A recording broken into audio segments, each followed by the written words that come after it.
update. So the way that we're going to run the meeting today, because Marie is remote and she can't run the meeting as by taking control and hosting the videos and things and the photos, we've prepared between us an iMovie which contains images and movies. So the first bit will be an introduction followed by a movie, and then there'll be photos, and then Marie will do her talk with the photos to give you images of some of the images that she's taken over the last few years with her training and everything else. So it's self-explanatory because there's little notes on it anyway. And as before, we'd ask you to mute if you're in a noisy background, and also to pin Marie so that you actually get Marie as the main speaker against the images, because you will then see them, coordinated, which is a nicer way. And Marie said she's happy to take questions at any time, but at certain points, she's going to allow questions she'll actually ask if anyone's got anything before she moves on.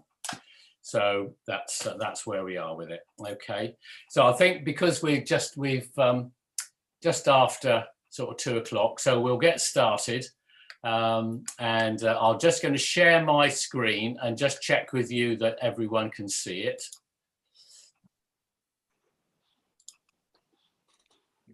Yeah. Okay, so hopefully you've got a black screen. Yeah. Yeah, that's fine. And can you all hear me okay? I'll just turn the volume up. Now, some of the recordings on the video is a little low, but it's only a first bit of it. And I say we'll just see how we go with this. So we'll run the first piece, which is self-explanatory, and then there'll be a little indication, and then Marie will start giving her a talk. So, okay, so here we go.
Okay, Marie, are you there? Yes. Thank you for having me, David, and I look forward to speaking. And thanks, Mum, for volunteering me. That's Joe Faulkner. I feel I've met some of you. I've looked at the website, the U3A website. So I feel like, if your photo's on there, I will know who I'm speaking to. It feels a bit strange talking to you from a screen, but I think I'm quite happy to be doing that and glad to be asked. So thank you very much. I think I've talked already. I'm going to talk to you about the highs and lows. I think I talked to you already about the lows there. You saw the lockdown, no swims.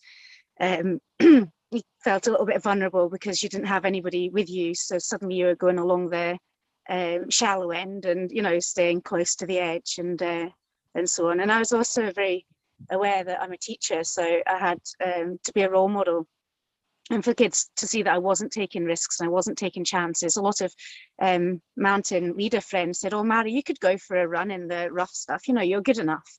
But I felt it was giving the wrong impression at the time to the kids, and I felt that you're very visible as a teacher.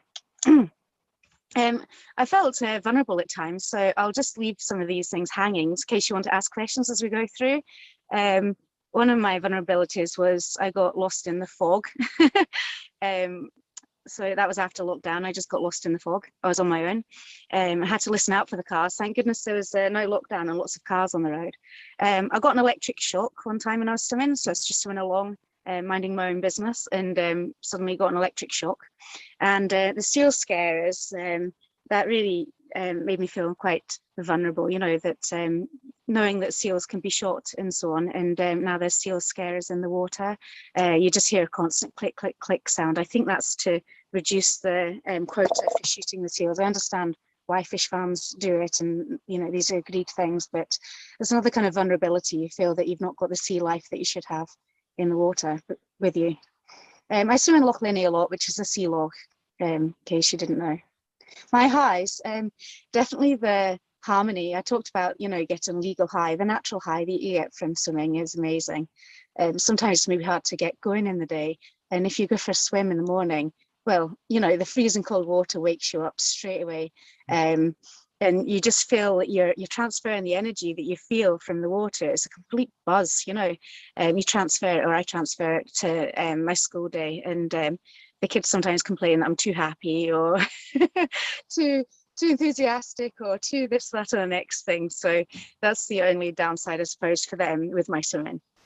I feel a real connection with the water. I think I grew up near water, near rivers, and if you have grown up near the river or the sea, it's very difficult to leave that area. So I've lived in towns or just outside towns away from water, and I do feel that I miss it a lot. I kind of need to be near the water and know it's there. I can see the water from my house just now. The water, just like the hills, sometimes you look out of your window, especially if you're on Skye, where you see the hills or the view, and it just changes. It's never the same 2 days in a row. And that's what I like about going in the water, swimming, or the water, or the colour of the water. I often just stare at it for ages, maybe before or after my swim. Sometimes I sit and have my breakfast and I find 2 hours has passed. So I'm not all that energetic all the time, but just reflecting on things. Yeah, I like another high is kind of losing the fear. Sometimes you think, oh, I'm scared to go in there, I'm scared to do that, and you lose a bit of the fear. And another thing that I think is important is, when you do things, sometimes it does inspire others and it helps them to have a better life. Somebody who contacted me recently, she's been in the water since speaking to me 100 days in a row. I had no idea she was going to do that. And maybe I'll find out David does the same thing. She was Mountain Festival, Fort William. She was in charge of that and asking me to do a talk about swimming, and I had no idea that she'd been swimming 100 days in a row. Events. My first event was a wee triathlon. It was 16 lengths in a pool, and I couldn't do it. I couldn't swim 16 lengths in a pool front crawl without stopping. And then the same year I did the big Ben Nevis triathlon, which finishes up Ben Nevis, and it's 1.9 kilometers in the sea. So sometimes just dipping your toe in the water, before you know it, you're doing something a bit crazy that I really didn't think I could do, like even 2 lengths without sinking. My last event was Keltman. That was in Shieldig. It starts in Shieldig and it finishes in Torridon. It was really good fun. And that's where you saw Dougie Vipon. The year I decided not to do it, the adventure show asked me to swim anyway. And I really enjoyed they organised logistics, because you swim from one end to the other. I'd never been able to do that if I hadn't done the Keltman. So for them to ask me to film and organise logistics for me, so I still got to do the swim part, it was just the best thing ever. My best race has been Swedman, which is like Keltman but in Sweden, and it's actually all off-road, the running. You don't have to run on the road at all. And I loved their whole culture. They put down all these planks of wood each year so that we don't destroy the flora and fauna as we're running. So it's just like hill running here, just all kind of grassy and mossy and stuff, but there's all these planks seem to go down. I don't know where they store them all through the winter, but it's such a sweet thing to protect the flora and fauna. And a few things have been swim runs, and that's a bit crazy, where you wear a wetsuit and shoes, a hat, like a swimming hat and goggles. So I've done one called Hell's Hop, and that was you get dropped off in the Sound of Barra, and you swim around South Uist, and you run as well. So you're running in your swimsuit, looking really silly. Loch Loch, which is the length of Loch Ness. The swim and run, so you swim and run the length of Loch Ness, but there's lots of lochans on the south side of Loch Ness, so you swim through these lochans, and it's just really good fun, and it just feels silly running along in a wetsuit. An Inch by Inch, which is a similar thing again in Loch Lomond. My hottest swim abroad was a triathlon, and it was in the Black Forest in Germany. I learnt German for 6 years at school, and I was always keen to go to Germany, so the only way I seemed to be able to go abroad was if I had an event. That's the only way I could convince my husband to take me on holiday. So I found an event in Germany. I was really excited, and then it was just too hot, and I actually worried the elite athletes they weren't allowed to wear wetsuits, and I wasn't an elite athlete. I was just the kind of the other group. So you have like age categories, and you go off in all together, and age categories will get like win or second or third and stuff. So yeah, there's actually a heat wave. So I worried that if it had been 1 or 2 degrees higher, we wouldn't be able to wear a wetsuit. And I actually had forgotten how to swim without a wetsuit, because the wetsuit's so buoyant. It's really hard to drown. I've tried diving in a wetsuit. And I can't go down under the water very far at all with a wetsuit on. It's really buoyant if you get a swimming one. And so the idea of not being able to wear a wetsuit and to have to kick my legs to stay afloat, I actually worried I was going to be the silly one who couldn't swim in a world triathlon. The freezing one was in Stavanger in Norway. There was ice and snow in some of the hill lochs, and that was another swim run, so I really enjoyed that, but it was crazy. Just go over my key events and then see if you have any questions before I go on. My key events have actually involved, when I was looking back and thinking about it, it was all like boat jumps, things that really scare me. So key events, things that really scared me, I suppose, and took me out of my comfort zone, were having to jump off the back of a boat. So we had Rockman, which was like Keltman, a triathlon in Norway in 2014. I had to jump off this boat. So I asked to go in 2014 and just to try jumping off the boat. We went on holiday there just to see what it's like and have a wee look, because I was going to be doing it the next year. And they said, no, you can't jump off the boat. You have to wait till the real thing. And I thought, what if I can't jump off the boat? And I bumped into a girl. She wants to be the first girl to do Rockman 10 times in a row.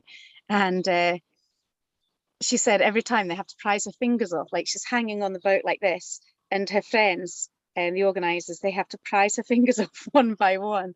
And she's a really tremendous athlete, but just jumping from a great height into the unknown, it's a bit scary. It was really nice though. You got to go where there was Pulpit Rock. Yeah, so that was part of the race, was going on to Pulpit Rock, Preikestolen. It's beautiful. It's a big stone that kind of sticks out over the fjord. It's on lots of footage, of Norway. And Florley, you had to climb up 4,444 steps not long before the end of the race. So it was a bit like if you've been to Fort William, you've got the big power lines and big power station, and you've got these kind of big pipes going up the hill, and yeah, so it's like going up steps beside these big pipes. It was quite scary, and they're really steep, and you're in a wetsuit when you're running up. So triathlon, yeah, it's just icy fjords and things. It's really, really such an amazing event. Scary, could I do it, was the question. And then, yeah, Hell's Hop, I really enjoyed that. Just being in the Sound of Barra, swimming across there, massive waves, and jumping off an old-fashioned boat. It was a big old-fashioned boat with masts. I think it's a schooner, and big masts and sails and things. And it was swinging to and fro like the pirate ship, but side to side, the pirate ship at the fairground. and it was so scary, and you had to be in partners, and you were tied to your partner with a bungee, and you both had to jump at the same time, and the boat's going. I actually thought the race would be cancelled because it seemed far too dangerous. And another one was in Bantham. I was on my way to Italy, and my friend said, do you think you could fit in a swim run down in the south of England beforehand? So she organised logistics, and we got there. There were weather warnings, the plane was bouncing about, and I thought this is definitely going to be cancelled. We were put up in a big, I don't know how to describe it. It's like a big mansion. It was somebody's auntie's house, but it had like 20 ensuite self-contained flats in there. It was just a massive house. We had it all to ourselves. And yeah, so we ended up doing these races. We did the race in the end, and the lifeguards advised us the bits we maybe should avoid and things, and we did that. And the next day it was calm as anything after the race, and we got back to do the bits that we'd missed. So that was really nice as a sociable group. That was really, really enjoyable. Has anybody got any questions so far? Yeah, Marie, you seem to have taken up the sport very late. When did you actually start? Yeah, I think it was probably about 10 years ago. Beforehand, I'd just done cycling. So I'd kind of just fall into things when people ask me. So somebody said, do you think you can do this 24-hour thing? And I was like, well, I don't know, not that good at mountain biking. And then I ended up just doing 24-hour thing, and the guy who asked actually dropped out. He had got injured. So Donnie and I were left just doing this 24-hour thing, but we were really hopeless. Like, we were trying to camp and sleep in between in the tent. And then Fort William is a bit like what you say. It was pouring rain. It was Anachmore car park, Never Strange, and it was absolutely flooded. So we just both went home, had a shower, went to sleep, got back. And the next day I'm doing more of this course, and the other people are like, gosh, you're so like, you seem so awake. Are you really racing? I was like, yeah, I'm racing. But you seem so like full of energy. And I was like, I've been home, had a shower, I've been to sleep. And this person was doing it on their own. So yeah, I haven't really ever taken things very seriously, which is quite nice. And then of course, somebody said to me eventually, in fact, it was No Fuss Events, if I can say names of the company, it's just our local organizer. He said, if you win that on your own one time, like, you can do all of our events for free. So I was just like a kid in a sweet shop. I just did all the events for free, and I did this half marathon, trail half marathon. I'd never run a half marathon, but I'd remembered helping my mum train for one years ago, and I would be on my bike and she'd be running along, and she used to run me to school and then run back from school and things. And I thought, well, if my mum could do it, perhaps I can do it. But I didn't really run at all. So I did it, and I got the most terrible blisters. I had to go to the hospital, and they said, just dip your feet over into the loch. And I was like, that must be icy cold. They were laughing, so just dip your feet over into the loch because it's got salt water in it. It will cleanse them and things. And then before I knew it, I was just doing the loch swim. Morag Hughes, she lives here, and she swam the channel. She's insulated well, and she'd always warn about people wearing wetsuits. So I didn't have a wetsuit apart from a sailing one. And I used to love, actually, when I sailed, falling in. Like, we did capsize drills, and I kept asking. I had to keep going through all the instructors they got a bit fed up, because I was like, can we capsize again? Can we capsize again? So I kind of knew I had this enjoyment of water. And then Morag Hughes would take me swimming just without a wetsuit, just a swimsuit. And I really enjoyed going with Morag. She was just chatted away to you, and you think, there's no way I can bear this. And she chatted to you so calmly, and she was somebody you could really trust to make sure you're safe and things. So I was swimming along. Before I knew it, I was doing front crawl and got my head in, and then swimming further. And she said, let's swim across the loch. So I still can't believe I did it. Like, she got us swimming across the loch. It was a race. We used to do it every year. Swim across the loch, and you have kayak for support, and it would be freezing in the middle because it's so deep, just like the mountains are so big. The loch is like that deep. The North Sea divers, used it for practicing in and training. So it was just freezing, and it feels so committing as well because it's such a wide loch. Even when I go out and back with my wetsuit on now, very experienced, I'm still getting a bit of the fear. So, and then my friend said, I think, why don't you try the wee triathlon? And if you just say, why don't you just, and why, it's just a wee one, and it doesn't sound so bad, but I thought I would work my way up to it, and 16 whole lengths without stopping. How's that going to happen? And I practiced and I could do it. And then I got completely hyperventilating with all the people watching me and things. So even though I could do it by the time the race was there, I just had to do breaststroke because my breathing had all gone to pot, and you have to breathe to to swim. So yeah, I think I've learned a lot the hard way, but just people kind of saying, oh, and I think, I said, I'll maybe do the half Bend triathlon, and they said, I think you can do the full one, and my swim went really well out in the sea. So I realized I didn't like chlorine and swimming inside. I liked swimming outside. So I fell into it really. Yeah. But it was a big draw, winning that race, a 24-hour race, and being told I can enter everything. So I just did. That was one of the ones, this big Ben Nevis triathlon and the wee triathlon. It was free. So I'll give it a go. I know the answer to this because you told me the other day, but you said you didn't have a wetsuit to start with. How many have you got now? So I've got 13. You don't need 13 to start swimming. You could just swim in a swimsuit, or you don't need a swimsuit even.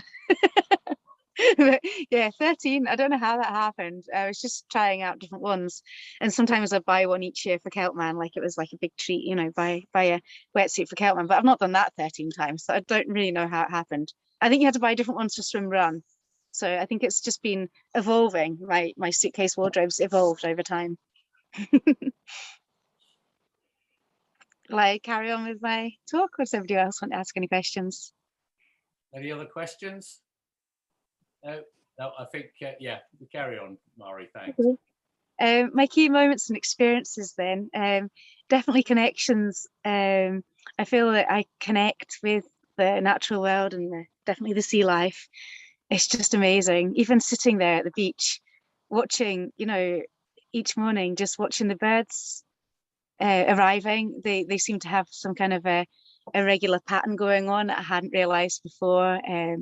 And just seeing the waves, and what the tide does, it's just, you feel connected to the world. I think sometimes we feel a little bit disconnected, and I think during lockdown we kind of were perhaps more aware of this disconnection, this feeling of disconnection. So I feel very connected with people as well when I'm swimming. Lots of people get in contact with me, ex-pupils and things, I want to swim, but I don't know. And I think, gosh, why are they asking me? Lots of people are a bit scared of asking me to do things with them, because they think I'm something untouchable, like too fast or too serious or too wild. Or So I'm really glad when they ask, and then they start swimming and then they think it's too cold, and it reminds you what it was like for yourself. It's like being a teacher. If you can remember, identify what it was like being that age and trying to learn that thing, it really does create a good connection. So I've met so many great people. So it's people as well that, like you said, when did I get into it? It's not your family. You've got your family and you've got your neighbours and you've got your colleagues, but it's just people that perhaps you wouldn't have come across in regular, home life, regular life. People with different stories and different backgrounds, and people that you wouldn't really have maybe sat next to, at work, or chatted to in the streets. The same. It's just so many. I think the variety of people, everybody, I've met, they're just such nice people, and they've got such different backgrounds. So I think I've the diversity is amazing. I swam in the Loughin at Ben Nevis. One of my friends contacted me after the holidays, well, just at the beginning, sorry, the Easter holidays one year, and he said, do you want to swim in the half Loughin? And I told a couple of my friends who swim with me, they're both in like mountain rescue, Glencoe and Loch Arbour mountain rescue. So I said, I'm going to swim in the Loughin. They're like, okay.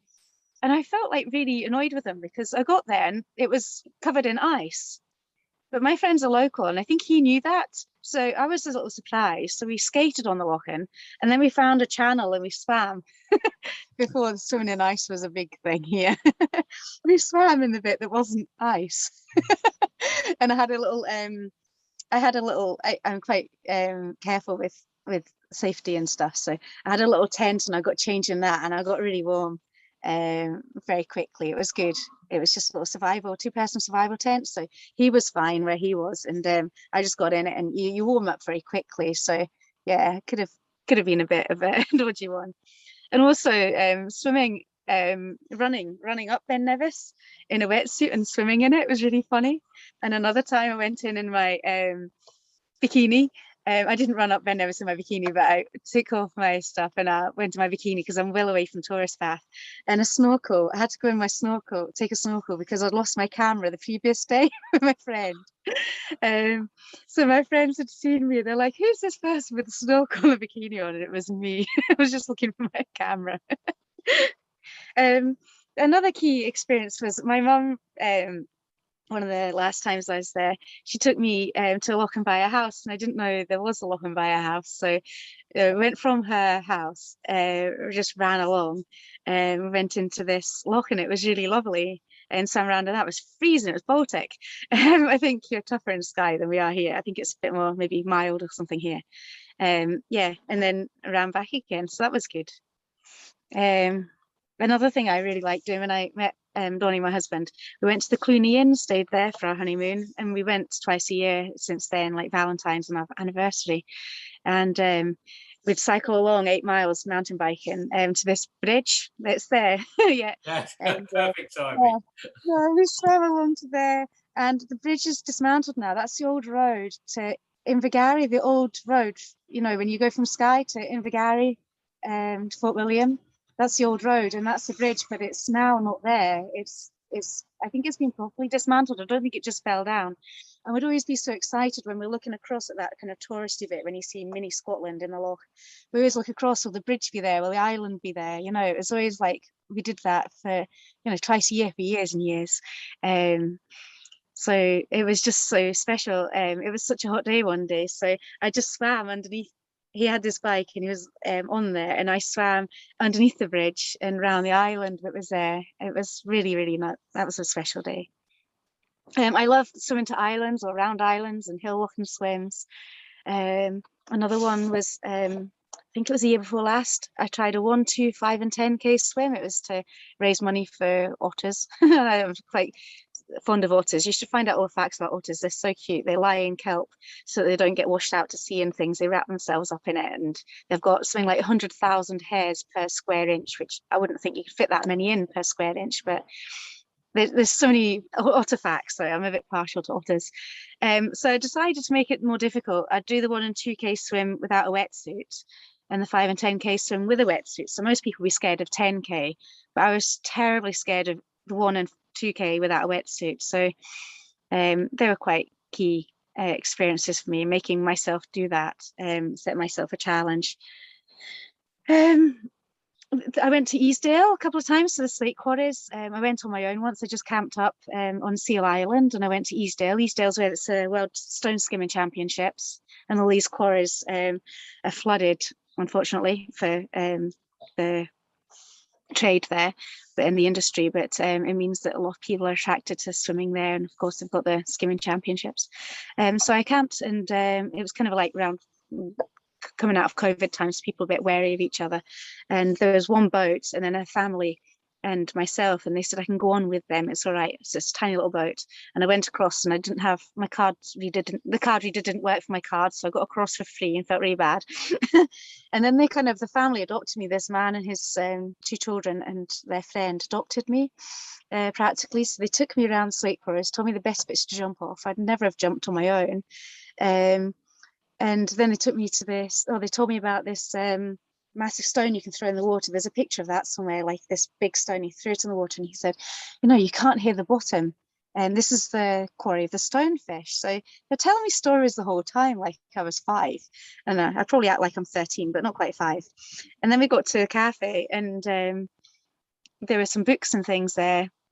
And they knew this man quite well. He catches oysters, the man that I'd met, and he delivers them to the cafe. So he goes there quite regularly. And he said, "Oh, could you bring the book over?" So he's written a book about about the water and about looking after the water and protecting the water and the sea. He used to work as a marine scientist at SAMS, and I don't know what happened to him, but things changed, and now he hand dives for kind of scallops. And he wasn't able to do that during lockdown. You could only do it if you're like commercial, I think. Like if you're like dredging. So he couldn't hand dive for scallops, and he really missed out that.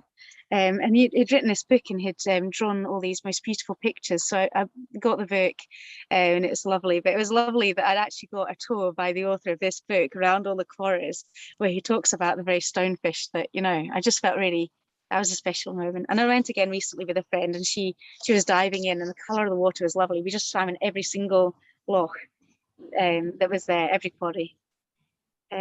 Loch Marie, I love that one. Went with my friend, and it was a loch in an island, in a loch on an island.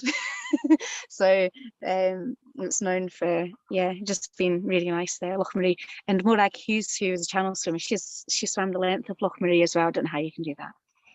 I've enjoyed swimming in ice, which sounds a bit strange. I've swum in ice this past winter at Glencoe and Cool Bay on the way to Oban.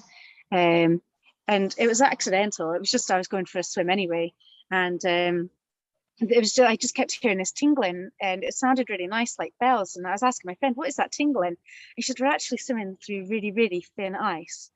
I didn't know. We swam in ice in Glenfinnan as well. I think there's a picture of the ice somewhere.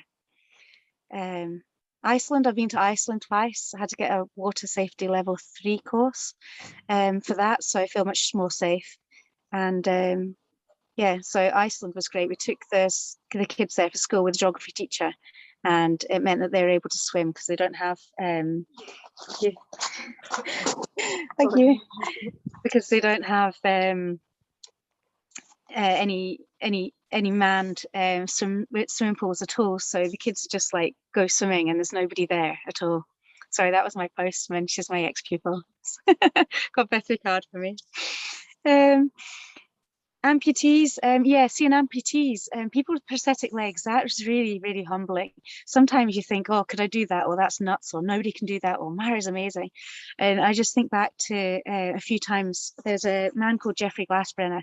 I met him, he was from America. I met him in Keltman in 2014, and he was cycling along, and he had like a prosthetic leg.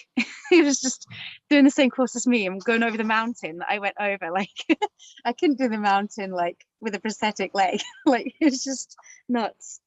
And then he contacted me, you know, like, how can I get faster on the bike for Norseman? I couldn't believe that's the ice in Glenfinnan that you see there. That's what I swam in. Norseman, yeah. So it was just mad, and he was there, and all my fear about, oh, I've got to jump off this boat in 2015 in Norseman, and there he was, you know, this man with a prosthetic leg and amputee, and he also had to jump off the boat. So it just put things in a bigger perspective, you know, and could have muted down a lot of my fears that I had.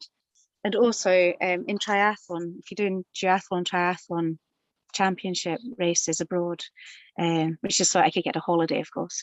In The Hague, there were some amputees, and they wouldn't have their leg on. They'd go for the swim. They wouldn't have their leg on, and then they waited to get their leg put on. Somebody had to put on their leg when they got onto the sandy beach, and then they'd go onto their bike. They'd have a different leg for their bike to put on, and then they'd be doing their run. It was just really, really humbling. To be amongst these people. Like I don't watch races at all. I haven't watched any of the Olympics. I just don't watch sport. I'm not really interested in watching sport. I wanted to be doing it, but I'd always watch these people. I was just the strength and determination, resilience. And no, it's just really, really incredible how brave they are. I really like being told that I'm mad. So many people told me I'm mad. He in the picture told me I was mad, and now he swims 10 kilometers every week. This is 7 or 8 years later. He's still swimming. So you're mad. I remember him seeing me one time at Arsig, and I was just going for a swim in my swimsuit. He said, you're mad. And now he's doing 10 kilometers per week, every week of the year, which is mad. So to be joined by people who say you're mad, that's something that I feel funny, you know, and privilege. And I always remember that saying, you know, it's the things we don't do we regret the most. And I remember going on the minibus. I was driving the minibus to Plockton. I think it was for hockey without rules, but it wasn't shinty, it was hockey, and there just weren't any rules for some reason. And we were on our way home, and it was such a hot day. I'd gone for a run because I'm nothing to do with PE or anything. I was just a driver, so I went for this massive run, but it's boiling. And I was thinking, oh, the things we don't do we regret the most. Will I suggest this? So we actually swam around Aileen Donnan Castle on our way home. The kids just jumped in there, totally up for it. They're from Fort William, you know, and we made sure we were safe and things. I've got my water safety certificate, and I'd kind of taken it all in. So it was just one of those brilliant moments, you know, where you're just glad you did it. Have you got time for funny stories, or do you want to ask any questions? No, funny stories will be good. Funny stories. one time I was in class and one of my kids said, "Miss, was that you running along in a wetsuit today when I came to school this morning?" And I said, "Yes." "Were you being chased by Mr. Adams?" "Yes." "And Mr. Curry, was he following you also in a wetsuit?" I said, "Yes." "Can you explain it?" And I said, "Well, we decided to swim to school." So we swam from Speen Bridge to, well, Camagale to Fort William to the high school. We just swam one morning, got really early and swam to school. And we had left a change of clothes at school so that we wouldn't be, caught out, but we didn't know we'd be spotted. I did something we called extreme crocking once with a junior doctor. She's now in Raigmore and she's working in A&E. And she was so much fun. She came to Northman with me as well. But we just wore our Crocs and our wetsuits, and we were running along between Speen Bridge and Fort William. There's like a kind of a fishing area, and we just swam and ran and swam and ran. And there were all these river lochs and things like there were like sections where you couldn't, it's going to be too dangerous to keep swimming, so you get out and walk in those bits. But we actually bumped into these fishermen. And I was really scared because when I bumped into fishermen with my friend once before on the school commute, the swimming school commute, they'd been really grumpy. They said, "Excuse me, do you know, I've paid £1,000 for this section, for this area. I've paid £1,000 for this. You can't come here." And we had got out. We were, to be fair, like we were out way before we'd got to him. So he'd just happened to see we were in our wetsuits. But he was very grumpy. So I was so scared along River Lochie, crocking along. And we found these fishermen and they were in a hut, in a shed. And they're really friendly. And they said, "Do you want to come and sit with us and have some pork pie and all these old benches and things in this little fisherman's hut?" And I was like, okay. So we had pork pie and we had just Tunnock's tea cakes and things. Like, it was amazing. The things that I thought, they thought fishermen were really grumpy all the time, especially ones here. And then like, "Oh, I'll give you a race." And they had their big waders on. They were going to race us to this place and back. And then we realized like it was a bit of a rainy day and they were just in there getting very, very drunk. So they're just these drunk fishermen. So we carried on our journey, like thinking this was really funny. And I'd spoken to the person in charge saying, "Oh, I thought you were all grumpy people." And he said, "No, no." And I said, "Well, we had a run in one time." He said, "No, no, we respect you. You respect us. Everything's fine." So then we ran back along the road because we realized like we'd had so much fun. You know how sometimes you have so much fun, you're like, oh, back to reality, like our car's at the other end and we can't swim up the river. So we're running along the road. And then we saw the fishermen with their fishing rods on their cars all in a line. And so we went to give them a rave, but they just completely blanked us because basically their wives had come to pick them up and they were very drunk. They didn't want to let on that they'd had these two girls like eating their picnic and having races with them. So they completely ignored us as though we didn't even, like, they didn't know us at all. And then another time, one of my friends, where we started on there's a new bike track like between Fort William and Oban. They're trying to make it like a full length bike track. So we're making use of that bike track and we decided to run along it and then swim a bit. So we're swimming along to this bay and this fisherman was just with his son and he was laughing his head off, sort of pointing, like, "What is this?" We made sure we gave him wide berth and things. And then we came back and the Holly Tree, the hotel, the Holly Tree on the way to Oban, we came up the steps there and all the people were on the, like, eating their like nice meals and things, and we just arrived up in these things and then just ran off. I just thought it was funny. Swimming and running in the streets of Stavanger as well, just things that are a bit odd that you wouldn't really do, you'd be so mortified about. But saying that, my neighbour, I can talk about because she's away at the moment, she just lives across the road. I let her try on one of my 13 wetsuits the other day, and so she texted me, said, "I'll just come to my gate, have a look." But I hadn't got the text, so I saw her and I said, "Oh, come on over." She said, "Oh, I can't, all the neighbours." And it's a very there's not many people living along here. And it's very out of the way. So she came over and she was all giggly and like thought it was hilarious, and now everything she's having a midlife crisis. But it's just funny things to do, that you wouldn't expect. I think it's a bit of bravery, isn't it, and courage to do things like that. I lost my mum. So one time the story of the behind the house, the lock, and it was really lovely. I was swimming and she wasn't. And then it was really cold. So I was kind of running and I borrowed all her jackets and things because I was really cold. So then I ran as it was raining and I thought I knew the way back. And then I went back home and then I couldn't see her. And then I went back out to find her. And I'm just standing in the hill going, Mom, Mom. And I've got work the next morning and it's a couple of hours, to get from Skye to Fort William. And it's getting later and later. It's been such a nice day. And so I was shouting, I thought, I can't believe I've lost my mom. Like, she took me to this lovely place. It's such a nice experience. And now I've lost her and I'm wearing her jacket. And so she must be freezing, and I can't even tell mountain rescue, can't pretend that I need mountain rescue. Surely, there's something I can do. So I kept shouting, couldn't find her. So then I kind of gave up and went back to the house. And she'd been there all along. So I was so scared of having to contact mountain rescue, making a big deal of it. And I'd been out there for so long where it's getting so cold. She was fine. Ponds and swamps. Sometimes I've swum along somewhere and then you've just ended up in this big swamp. So I tried to break into Inverlochie Castle Hotel once, snuck around, and it was just something I wanted to do. I'd been thinking about it during lockdown, and I thought, wouldn't it be good? There's nobody about, there's no famous people want to be hidden or anything. Just sneak in there. So I took a friend or two, and we snuck around. But then we had a look, and it was basically just a pond.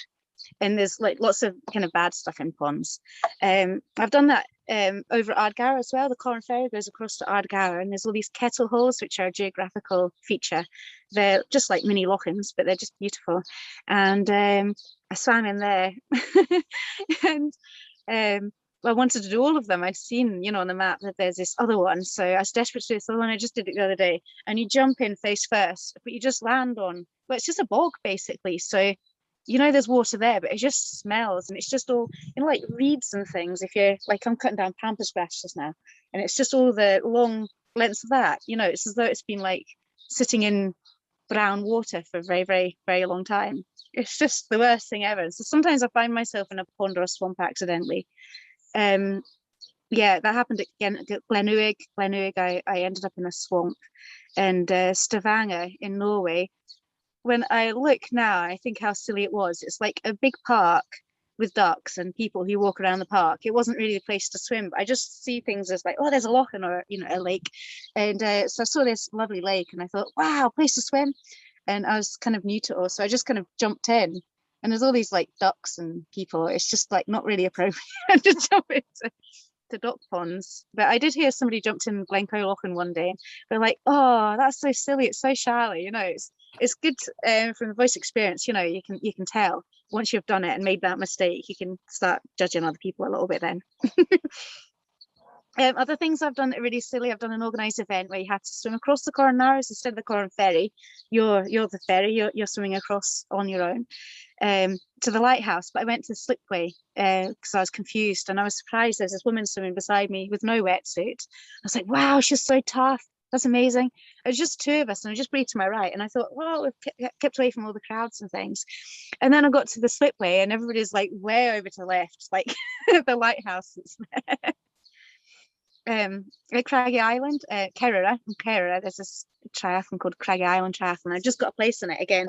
There, I think it's in October, and I love going to that one. It's such a nice place, going to Oban, and it's so full of energy and vibrance and things. So I went along, and I do have that many wetsuits, but I'd split the arms. So often, the reason I had wetsuits, I split the arms of the wetsuits. So my friends were all there, I'd done well in Kelp, and they're like, "Oh, Maddie, what's with the wetsuit?" And I said, "Oh, I'll just overheat a bit." And they said, "Your arms are just split, aren't they?" So I just swam with this, the big holes down the arms.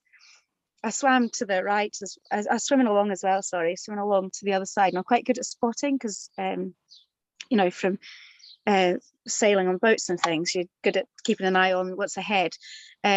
So all these people were swimming away to the right. And I thought, haha, I know where I'm going. They're just following like sheep. And then they all started herding towards me left. And I was terrified they were going to hit me. And another time I did that race, my two friends were staying with me, and I sometimes I visualize if I'm going to do well. So I thought I visualized this on the podium, and I kind of wanted it to happen. You know, one of us would be first, one second, one third. It didn't matter who, but I kind of had visualized this. So we started the swim, and my friend Rosemary is really fast at swimming, and I didn't see her. Anyway, I won the race, and they weren't second and third, so I was so disappointed. But they come to stay with me, one from Edinburgh, one from Glasgow. We're all good friends, and they'd hardly talked to me. The next day, I had loads of energy. I was like, "Let's go biking," and they've got no energy either. Like, it's just really annoying. And Rosemary then was talking during the bike ride about, you know, somebody kicked my goggles off my face. And I'd got so fed up with like proper small races, not Keltman, but other smaller races. People are quite like, they might unzip your wetsuits to get an advantage. So unzip it from the back, so you have to get it the other way up. Or, yeah, swim over you. They just swim over you, like, you know, like you're in a tin of sardines or something. It's just horrible. You get washing machine effect. So I always stay away to the side. And then I decided this time somebody was swimming over me. So I just thought, well, I don't kick my legs, but I'm going to kick my legs really hard now. So I kicked my legs really hard to stop this person swimming on top of me. Well, it was my friend Rosemary, wasn't it? So not only had I got on the podium, I'd kicked her in the face, knocked her goggles off, meant she didn't get a very good swim, and then annoyed them the next day because I'd had all this energy for a bike ride, and they didn't, and they're like, oh. I'm just so fed up. And I split my wetsuit a few other times as well. My very first wetsuit that I didn't borrow, that I bought, it just split from the tummy upwards. And that's really embarrassing. Trying to get into a wetsuit, everybody is quite embarrassing. You just kind of can't hide anything or any bits of you. And this just split from the tummy button down. It was really, you know, but I didn't let it put me off. In Rockman, it's in Stavanger in Norway, you have to swim the length of this fjord, and you have to swim in all these mountain lochs. I'd done quite a lot of it. I was swimming across this fjord, about to swim across the fjord, and my wetsuit split right up the tummy again. It was as it just kind of snapped. So I had to swim through there, and then two ice fjords with ice and snow in them. That was quite funny because I got back, and then you go into a hot tub, which is nice.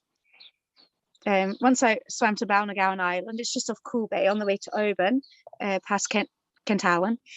And the couple that lived there, like, did you lose your boat? How did you get here? Have you got lost? I was like, no, I swam here.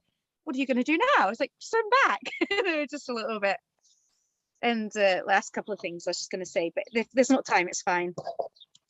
Is there time? Yeah, we've got a couple of minutes because we're on our last slide. That's great then. So this is the last one. Perfect. So yeah. So Keltman, I knocked off. Sorry, my goggles. I'd been practicing swimming, which I'll talk about later.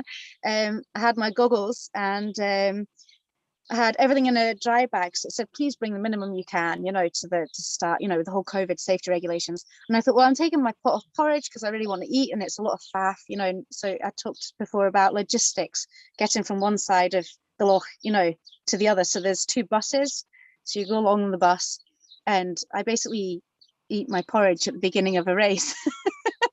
Everybody's had it before that, you know, before you get on the bus. I have it after I've been on the bus.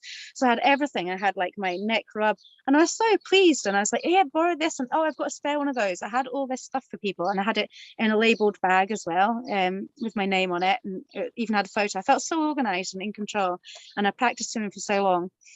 And then I got the stuff for my neck. I got it all over my goggles. So the whole of Keltman this year, I couldn't see a thing. I wasn't near anybody, and I couldn't see a thing. I'm pretty straight line, but it was just, you know, it's the best laid plans, isn't it? You can be the most organized, the most prepared, and then just something goes wrong. You know, you get something on your goggles, you can't get it off. Everything's like, your wetsuit's kind of a slimy thing, and your fingers are a bit slimy. So there's nothing I could do. I just couldn't see it out of my goggles the whole way.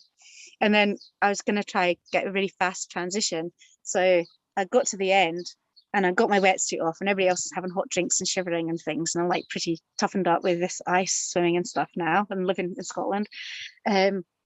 So I ran. So I just put on my shoes, and I got my helmet on my head, and I got onto my bike, and I ran to transition. And they said, where's your dibber? So I'd lost it in my wetsuit somewhere. And the last thing I was just going to talk about is terminology and jargon, just in case you're a bit worried about this.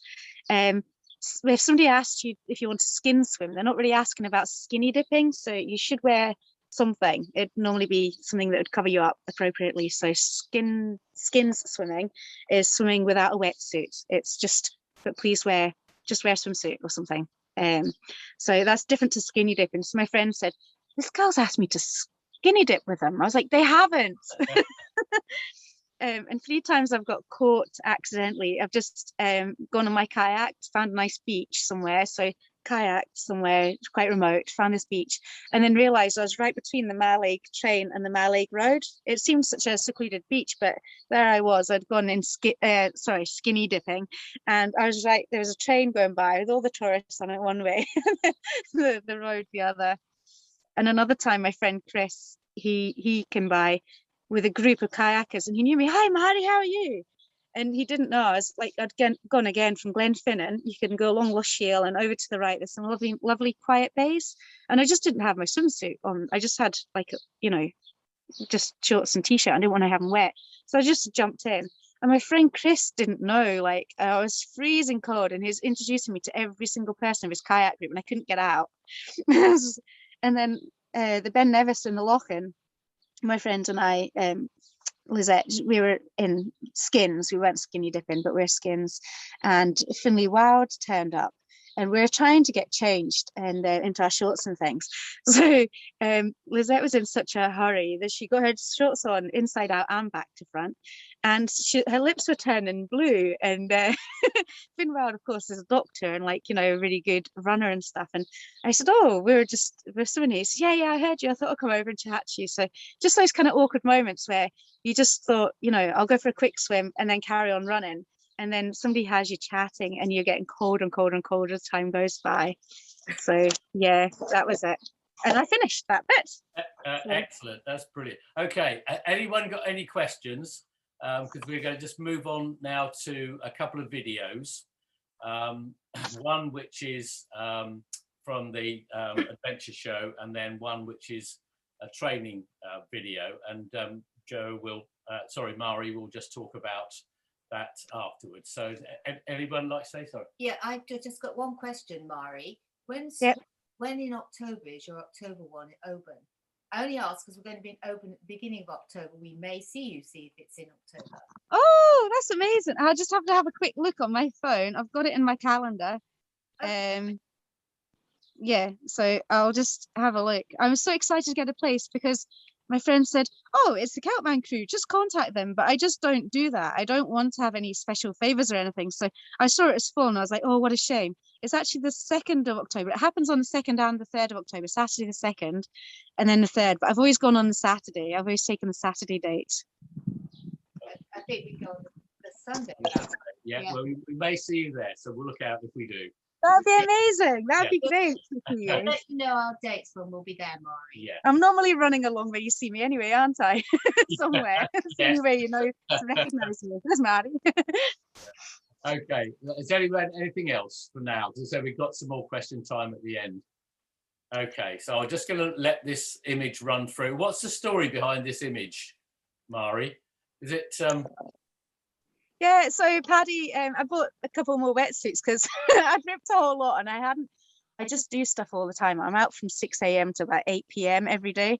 So I just, I'm out quite a lot. So I haven't been sewing up my wetsuits, which is partly why I've got so many. So I had these other 3, and this one's like, "Oh, Paddy said, I can see you better if you're wearing that wetsuit." And I thought, why does it matter if you can see me better? But I didn't realize he wants to take photos of me and practice my swimming. So that's hand paddles that you use for a swim run. You use hand paddles, and you're normally trying to propel yourself along and drag your friend along on a rope, which sounds a bit funny, but it works. It's just you're neutralizing each other. You sometimes see it in adventure running. Couples will be pairs. Will be like running along with a bungee, and it equalizes them. Often couples, male, the guy who might be a stronger person than perhaps his partner, and so the person who's the strongest of the two will have the bungee. All right. So that's the hand paddles, and then he was just trying to check my form and my swimming because I was practicing swimming and stuff. Yeah. Lovely. Okay. Right. So we'll just move on through this then now.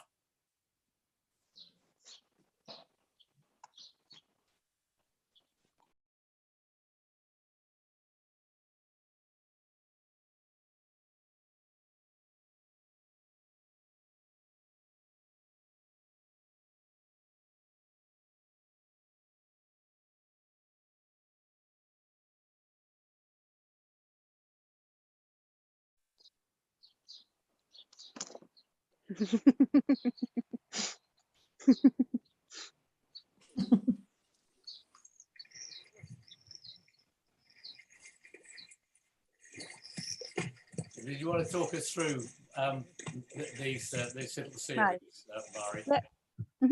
Yep. So when I was asked to do the swim for Keltman, I was like, why have they asked me to do the swim? Like, cycling's my discipline. I'm actually a rubbish swimmer.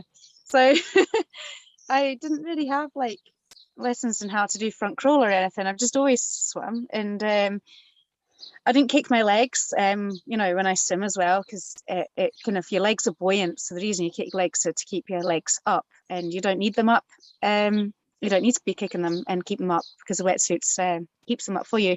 So what happens is, yeah, basically, I feel like I'm always learning. You've got to have a bit of a growth mindset. So I was keen to learn more, and this year I got really cold in the loch, and I was kind of left alone. We didn't have showers at yacht club after, and I was kind of feeling a bit more vulnerable. And of course, I say I'm in the limelight, so I didn't want to be seen to be doing stuff that is, you know, maybe a bit risky and stuff, even though I could get out any time. I didn't want to be alone and swimming, you know, without something warm nearby. So I just limited it to 800 meters instead of about 1600 per morning. And then that meant I needed to try and, well, I wanted to try and do another 800 meters in the evening. So Paddy, my friend, who's also well insulated, he goes without a wetsuit. So he was going for 800 meters without a wetsuit with me quite often, like 2 or 3 times a week. And it was good because he goes on his own as well, and he kind of feels a bit vulnerable because, you know, he wants to swim, and then suddenly you can't if you're going to have somebody with you, and they won't go with you, or, you know, some people aren't able to perhaps commit so much. So we're kind of trying to overcome and face our fears and things. And yeah, I was wanting to learn more. So I said to him, you know, do you think you could give me some lessons? So he just made me his project, really. And so I learned more about like keeping my arms, instead of having them like windmills, keeping them a bit lower.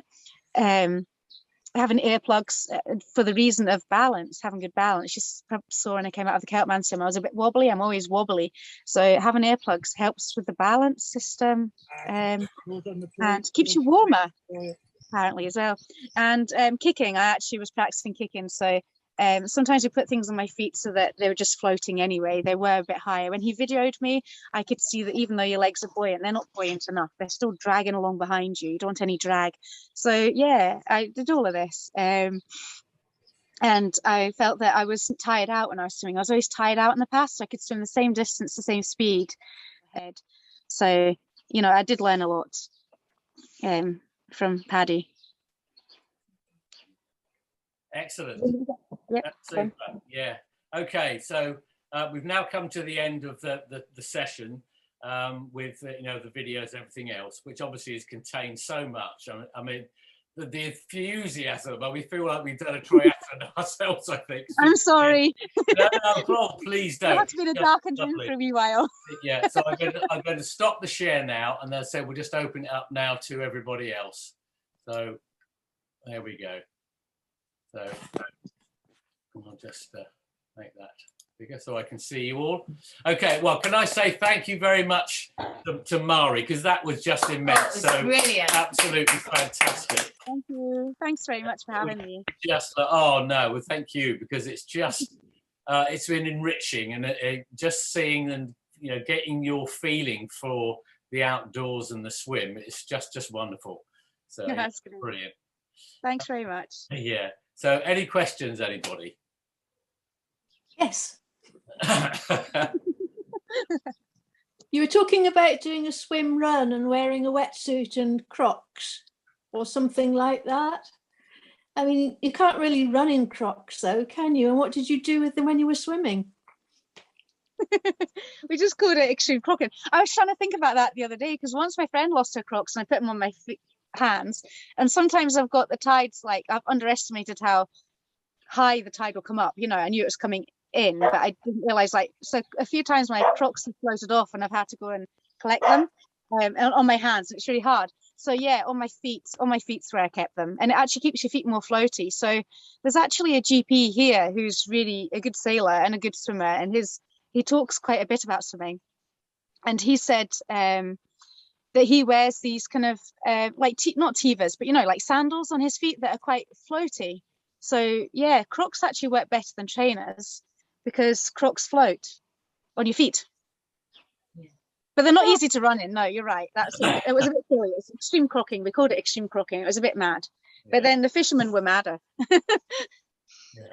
So, Joe, would you like to give us an insight into why you went home when you lost your daughter, or your daughter lost? We were both heading for home. That was the idea, and she headed off back. And we went to the wee lochen that's above the waterfall that's at Crossall, and the way we'd got there was to go up to there's a mast, and then cut across the top of the hill from there. And so when she headed back, she's a lot faster than me at any pace. And she went back the same way, whereas I spotted a track from a quad bike and headed down the hill a little bit earlier. So I actually beat her to the house. Oh, that's more like it, isn't it? She couldn't believe. And she went straight to her van to grab some different clothes and things and a towel. Yeah. So we missed each other. Yeah. Oh, so actually, yeah, it was a race and you beat her. That was the simple thing. I did go back for a towel and warm clothes for my mum. I knew I was doing something kind. So how did it feel to win your first Kelpman? It was really good, and it sounds a bit weird, but sometimes I visualize if I'm going to win something. And I said quietly to Donnie, because I don't tend to brag, I was like, I think I'm going to win this. And I had no idea. I didn't know who goes. I don't check lists or anything, but I just had a feeling I was going to win. And then the next time I won it, I didn't know I was going to win that. But I just had this kind of nice, calm feeling. And yet my friend had said, I don't think you should do it. I don't think you're fast enough on the bike. You won't make the cutoff time. And I've got the fastest bike record still on Kelpman. So I do think, like, you know, it's really hard sometimes to question other people when they say something about you and you're not very confident anyway. It's hard to, you know, I put it off for a year or 2 years, in fact. You know, I did get a place the previous year and I thought, oh, she thinks I'm not good enough. And she beats me in bike races and she's done Kelpman, you know, she'll know.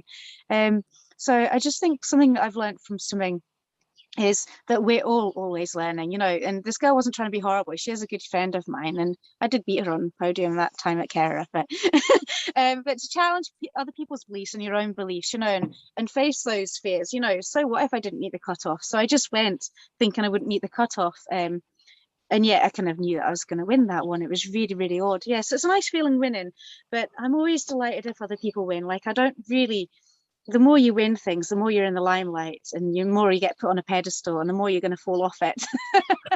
You know, I don't really. People try and chase my times or follow, you know, what I do, and I'm a target instead of, you know, I'm just like a normal, regular human being. I just want to be, you know, like just a fish swimming with the rest. I don't want to be that, you know, that one everybody's targeting to get. Yeah. Anyone else? Marie, thanks for that. It's really exciting times and inspirational. But can I ask about nutrition? What do you eat and when do you eat to give you so much energy? I think my mum's always had a problem with my energy levels. I remember her saying, don't have E numbers and things, and, you know, as a kid. So I think I've always maybe had a bit of an issue with energy levels anyway. But I do at the moment, I'm kind of changing my diet, and I've just been the past 3 weeks changing what I'm eating. So I've always eaten quite a lot of protein, but yeah, eggs, protein. I have a lot of eggs. I eat, I love yogurt. So I have yogurt, vegetables, fruit. My husband, when he goes shopping, he has a carer with him, and she always talks about, you know, our healthy food and things. So I've started actually recently cutting out sugar, and I'm really glad you asked a question about nutrition, because sometimes, like, that growth mindset, I think, is important. You know, the things you know you do and you think that's actually not right. There's things I've done, like I've taken caffeine gels, you know, for energy, and then it says, oh, take it every 20 minutes. Somebody tells you to do something and you think, well, I'll try it, I don't know any different.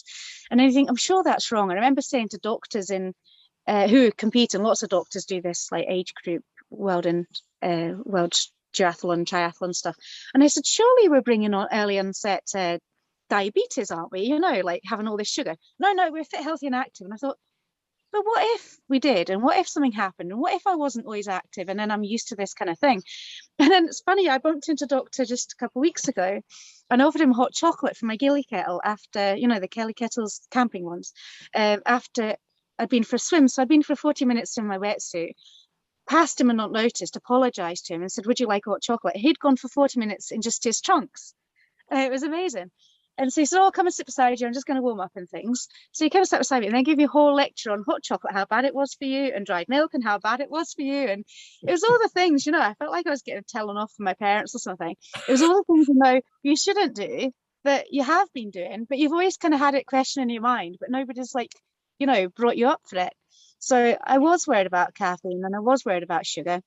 I don't have any coffee at all in my diet. You know, nobody lets any of my colleagues, if they see me in a cafe, they're like, don't give her coffee. She's got too much energy. So yeah, I am trying to change my diet and I still seem to have the same energy. There's a diet where it says don't have grains. I'm not too sure about that yet. I think the word yet is important, this growth mindset. But yeah, definitely.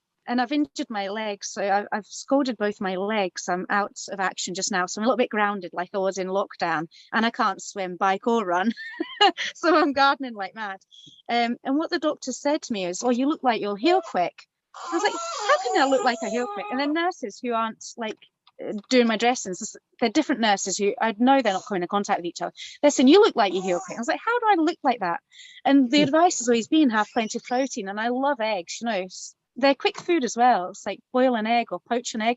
I've learned just to poach an egg, you know, put it in the hot water, and I always thought you had to have a container, you know, but boil water in the evening and just poach an egg. So anything we have for a meal, sometimes I'll add a poached egg to it. But eggs are definitely, and nuts. I've been eating a lot of nuts, and I am healing fast. So yeah, I think it seems to work. So yeah, and I eat cheese. I eat a lot of cheese. He said I could eat cheese, so I'm delighted. I'm just eating loads. And my mum, she always used to bring cheese home from work and things. So I just love cheese, camembert, brie. Yeah, maybe some people don't have dairy, and maybe that's, you know, right for them, and that's okay too. Charlie. Mine's not a question, Marie. It's more like 2 or 3 statements. One is, I hope you never lose your infectious joy. Thank you. Oh, yes, it is infectious. It's wonderful. And the second is just about some of the wonderful pictures you had in your thing. You could have a quiz show on where they all are, actually. That's a really nice idea. Well, it might benefit to have either that or some labels on them, really, because some of them I thought, I think I know that, you know. Yeah. And the other, the third comment. Are there any you want to ask about? Are there any you want to ask me? Where was that? Oh God, you had a lot of really nice ones, and one coincided with my third comment was, and it was actually one of the things I will go away with because it's completely logical. When you said you swam in ice by accident, I thought that was a wonderful statement. I've never met anybody before who swam in ice by accident. And you had a picture about it, and I thought, nah.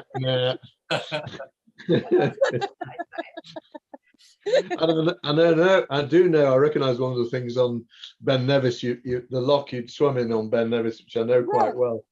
Yeah, and Corpic. I think Corpic Basin, just where the train station is at Corpic, that's a really popular tourist bit, and that's where Paddy goes. So everybody's friends. We've all got different pods of swimming groups, and we can join. Well, I feel like I'm one of these people, I can just join any and they'll be made very welcome. But they've all got their own places, and I realise it's because it's convenient for them. That's where they want to be. Whereas I'm kind of more of the incomer still. I've been here for years, but I'm happy to go for adventures as well, drive somewhere, go on an adventure. Whereas they're quite like, you know, they like their spots.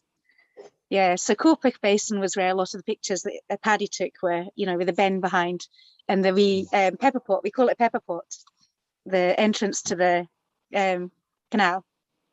You must inspire your pupils with your enthusiasm for your subjects, I would imagine.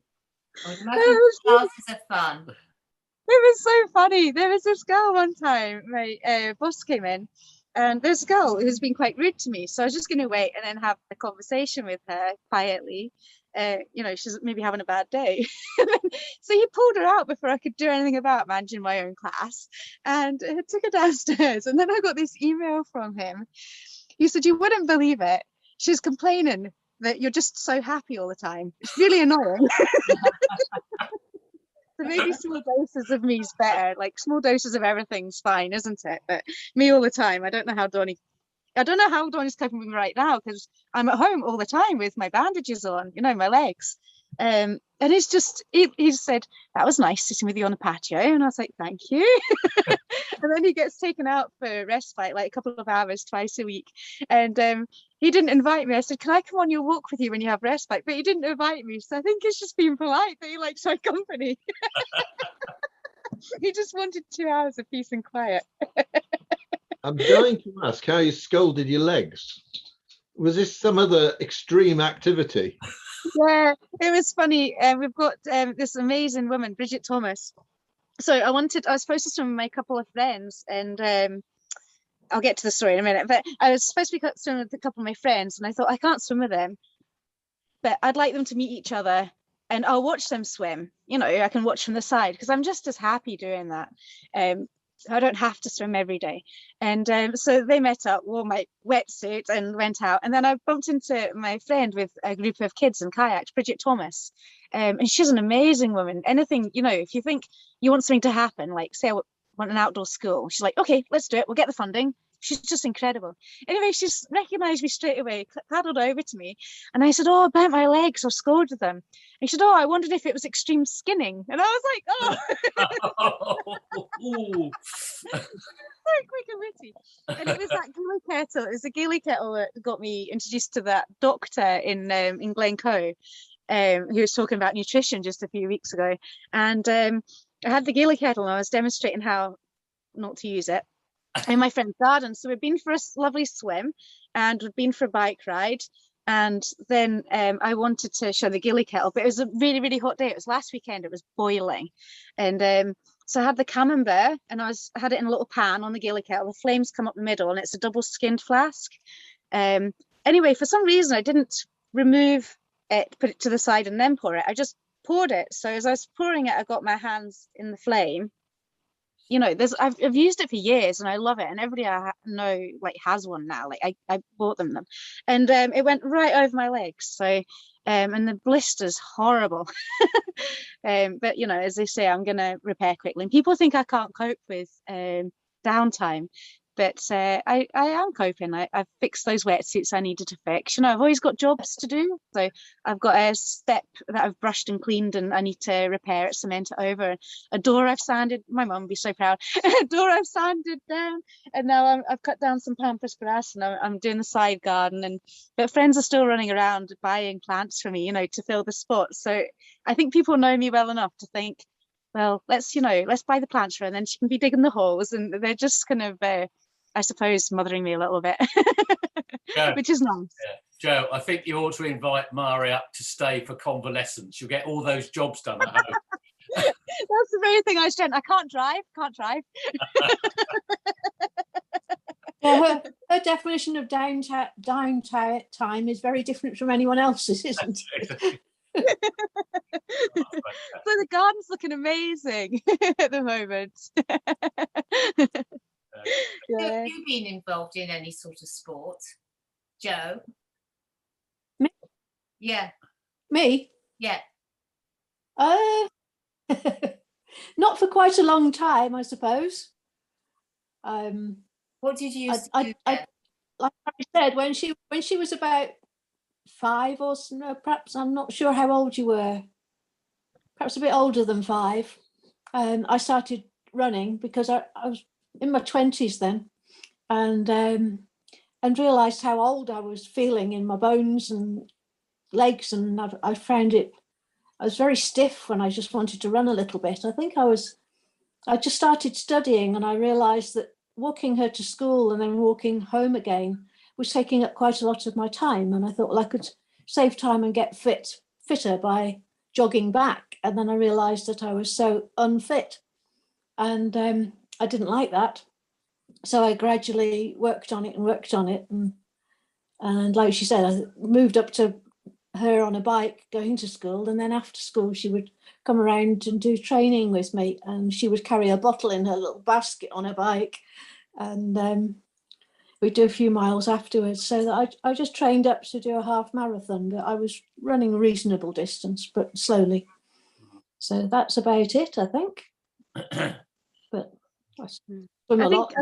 I think things like that help, you know, that Mum had done the half marathon, because when I got to, you know, I did that 24-hour thing, then somebody dropped out, so we were a pair, and then the next year they're like, oh, I don't think I could do this, and then I could do it on my own. I thought, well, I know what it is, I'll just do it on my own then. And I realised I've got endurance. Well, I've always had endurance, I think. And I think just knowing when I got it free into those events and things, and I thought, my mum's done a half marathon, you know, and I actually haven't. So if my mum can do it, I'm sure I can do it if I'm a cyclist as well, and, you know, that I had the base fitness. But it's quite enjoyable doing sports, and you meet so many different people from different walks of life. You know, you realise you shouldn't be identified by maybe the job that you do or the house that you live in, or, you know, there's none of that. Like, you are kind of stripped bare. Well, not quite, but you're almost stripped bare when you're swimming. Like, you're just a person in the water, enjoying the water. And I think it takes away all of that idea of, you know, ego or identity or anything like that. You're just part of nature. Brilliant. So is anyone else? Anything else? No. I say, Marie, it has been absolutely amazing. Thank you so much for taking the time. It's been absolutely brilliant. As I say, we have recorded it, so I will do two things. I'll send you a copy of the original so that you've actually got that, and then we'll send you the link to the YouTube channel so you can actually see this as well. So you've got both sides of that. But thank you so much. It's been absolutely brilliant. It's been fantastic. Thank you. Thank you so much for having me. It was a great experience, and I hope to see you both in Oban and Kerala in October weekend. See, we can pick you out somewhere. Yes. Yeah. Definitely. Okay. All right. Take care. Thank you. Thanks. Bye, everybody. Bye. Okay, everybody. Yeah, take care, everyone. John, Jane, lovely to hear you. Hopefully, we'll see you sometime else. Take care now. Thank you, David. Bye. All the best. Bye. Bye. Yeah. Oh, that was brilliant. Absolutely brilliant.